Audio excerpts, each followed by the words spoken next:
काही ऑनलाईन जे काही ॲडव्हर्टाइजमेंट्स येतात की तुम्ही 50,000 रुपयात PhD घ्या, आमची प्रायव्हेट लिमिटेड कंपनी आहे, आमची हे कंपनी आहे, आमचा NGO आहे, आम्ही ऑनरी तुम्हाला डॉक्टरेट देतोय, तुम्ही चांगलं काम करताय म्हणून तुम्हाला डॉक्टरेट देतोय. सो असे अनेक स्कॅम्स चालू आहेत आणि याच्यामध्ये 2 प्रकारचे लोक आहेत. एक म्हणजे ज्यांना माहिती आहे की आपण घेतलेली PhD खोटी आहे. ते 50,000 रुपये, 70,000 रुपये, 1,00,000 रुपये, 1.5 लाख रुपये देतात.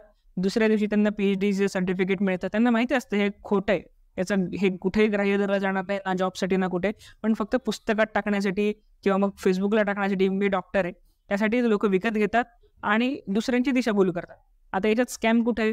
तुम्ही स्वतः फसलेले फेक PhD घेऊन आणि तुम्ही लोकांना पण सांगताय की मी डॉक्टरेट आहे. सो हा एक मोठा स्कॅम आहे. लोकांची तुम्ही फसवणूक करताय, जे नाही केलं पाहिजे. आणि दुसरी जी फसवणूक आहे ती पूर्ण ब्लाइंड फसवणूक आहे. म्हणजे ॲडव्हर्टाइज केली जाते, ही युनिव्हर्सिटी आहे, ती युनिव्हर्सिटी आहे, आमची प्रायव्हेट लिमिटेड कंपनी आहे, आमची LLP आहे, आमचं NGO आहे, आम्ही तुम्हाला PhD देतोय, ऑनरी PhD देतोय, म्हणजे मानद PhD आहे.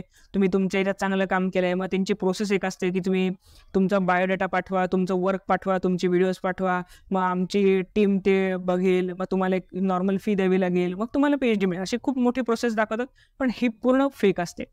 तुम्ही प्रॉपर रिसर्च करा, थिसिस बनवा, ज्या कुठल्या विषयात तुम्ही MSc केला असेल किंवा ज्या कुठल्या विषयात तुमचं मास्टर्स असेल त्याच्यात तुम्हाला MPhil किंवा PhD करायची, डिलीट करायची, काय जे काय असेल ते तुमचं खूप जास्त चांगलं काम आहे. तुम्ही सेलिब्रिटी आहात, तुम्हाला ऑनरी मिळणार आहे PhD, पण तीसुद्धा एका युनिव्हर्सिटीची. प्रायव्हेट लिमिटेड कंपनी आहे किंवा कुठली तरी NGO आहे, ते ऑनरी PhD देऊ शकत नाहीत. द्यायला काय, उद्या कोणी कोणाला काय देईल, मी सर्टिफिकेट देईल, तू झालं MSc, तसं नाही करू शकत.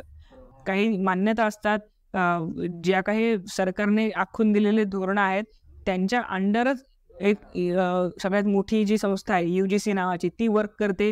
त्याच्या अंडर या सगळ्या युनिव्हर्सिटीज वर्क करतात, त्यांच्या अंडर कॉलेजेस वर्क करतात, त्याच्या अंडर आपण शिक्षण घेतोय.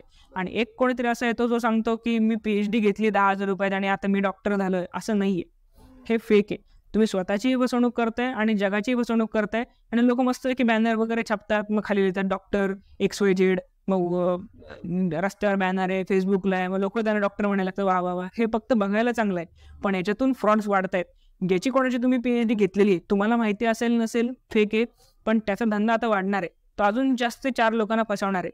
आणि ही फसवणूक जेव्हा उघडकीस येते तेव्हा खूप जास्त तुम्हाला अपमानाचा सामना करावा लागतो. म्हणजे काही लोक आहेत की जे मी बघितलेले आहेत की जे चांगल्या रेप्युटेड युनिव्हर्सिटीच्या अंडर लेक्चरर आहेत, असिस्टंट प्रोफेसर आहेत आणि त्यांना प्रमोशन हवं आहे त्यांच्या कॉलेजमध्ये, ते असेच कुठून तरी PhD घेतात, त्यांच्या कॉलेजला सबमिट करतात. कॉलेज ऑफकोर्स युनिव्हर्सिटीला पाठवतं, युनिव्हर्सिटी UGCला पाठवते आणि रिटर्न येतं रिजेक्ट. कारण का, तुम्ही घेतलेली PhD व्हॅलिडच नाही आहे, ती PhDच नाही आहे.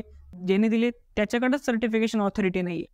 सो या सगळ्या स्कॅममधून वाचण्यासाठी अशा लोकांना गाईड करणं गरजेचं असतं की नको घेऊ, किंवा या लोकांना थांबवणं गरजेचं असतं की मला नको आहे, मी ही फेक PhD मला माहिती आहे, किती ॲडव्हर्टाईज करा, ही नाही घेतली पाहिजे. सो आणि हा पूर्ण गेम जो आहे हा पूर्ण ऑनलाईन आहे. सायबर सिक्युरिटीमध्ये इन्क्लूड करण्याचं रिझनच ते आहे, त्यांचं कुठे ऑफिस नसतं की एखाद्याने ऑफिस टाकले त्याला PhD विकत द्या, असं कुठे ऑफिस नाही आहे. जे काही आहे सगळं ऑनलाईन ॲडव्हर्टाईज आहे, ऑनलाईनच फॉर्म आहे, पेमेंट पण ऑनलाईन आहे, डिग्री पण ऑनलाईनच आहे आणि तुम्ही टाकणार पण ऑनलाईनच आहे. या सगळ्या गडबडीपासून वाचण्यासाठी तुम्हाला खूप जास्त गरज आहे केअरफुल राहण्याची.